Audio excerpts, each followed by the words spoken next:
Hey everybody, this is Dr. Ra, teacher, speaker, elected official, and coach.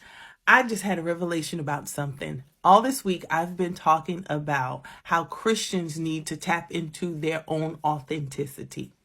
And it made me think of the scripture in Matthew 6, where Jesus says several times, do not be like the hypocrites. Now, I know you all probably noticed by now, oh my God, look at her face. Well, guess what? This is obviously a filter.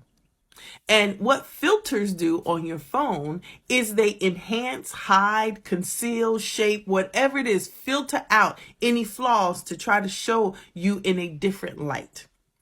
This is absolutely opposite of authenticity.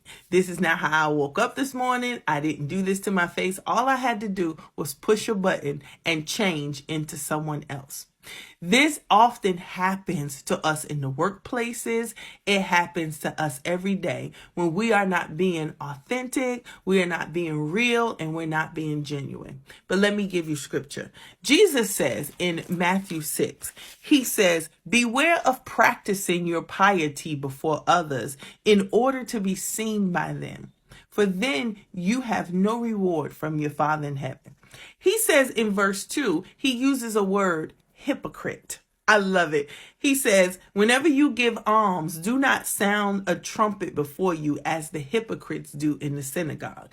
Then he goes down to verse 5 and he says, and when you pray, do not be like the hypocrites, for they love to stand and pray in the synagogues and at the street corners. That word hypocrite in Greek was actually meaning an actor. Someone who stands in someone who performs in a stage play or someone who is in a movie. That is the original Greek meaning of the word hypocrite. It is a word that we understand as someone being fake. And what Jesus is trying to tell us to do is if you're going to pray, if you're going to give, if you're going to fast, if you're going to sow, then you need to do it from a place of genuineness and a place of realness. See, authenticity is nothing more than making sure that your actions align with your values. See, we can put on personas and, in my case, this filter all day long. But when the rubber meets the road and our character is tested, this is when the real person comes out. This is why it is so important to just be genuinely who you are in your mannerisms, in your conversation, in your behavior. A lot of us put on what's called a persona. And a persona is a way that you make up something. It's a sometimes I like to call it an alternate personality persona. God doesn't want us to put on personas. The scripture clearly tells us to be imitators of Christ.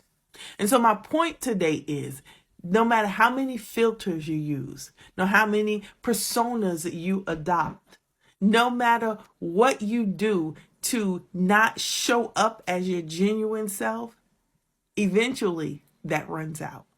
And you are going to have to come to grips with being genuine, being honest, and being an imitator of Christ. So walk in your authenticity. Walk in who you naturally are. And walk in who God has designed you to be. It takes too much energy to be someone else. It takes too much time and thought into copying someone else. It takes too much. But with Christ, being who you are is easy, it's genuine, it's real, and it's not full of hypocrisy. Be authentically who you are. You don't have to worry about filters. You are an imitator of Christ, and you were made in his image and in his likeness. All right. Have a blessed day. We'll see you soon. Bye-bye.